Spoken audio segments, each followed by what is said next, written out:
your body's wisdom.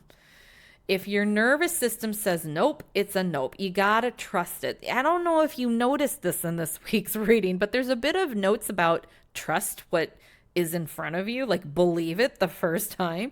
Don't overanalyze it, don't litigate it. Trust the data that your body gives you instantly. Your body and your nervous system, they tell you things. If you walk into a room on this week, because people are starting to do a lot of end of year peopling right now, and let's say you walk into a room, or maybe even like a craft fair or something, and you're just like, oh my god, my full body is just like I'm breaking out in hives, and I feel like I'm gonna retch, and I'm sweating, and I don't like it. It's like, listen to that. You do not need to analyze it. You do not need to negotiate with yourself. You can just excuse yourself and be like, yeah, I don't belong here right now. I just don't. I don't care how cool it is or how many people say that I need to be here. I just don't need to be there. So listen to that, and then we're gonna look at our repeater report, because I don't know that I'll ever stop doing this, y'all, because it's so fascinating. We have some new people in the private podcast this week, and so for those of you, this might be your first repeater report. Every week I rotate decks. I have a ton of tarot decks.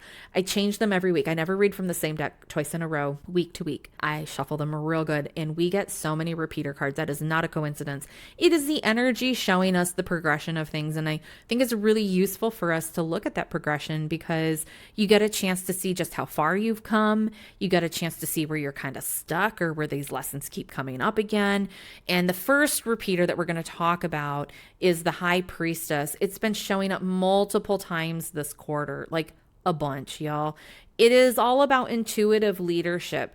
That note, I feel like what is being asked right now, and especially this week, talking about collecting data from your higher self, is to get more comfortable with your intuitive leadership, so that when you do walk through the gateways in 2026 in that first quarter, that you are in a position to truly actually lead, not just talk about leadership, but to actually embody it.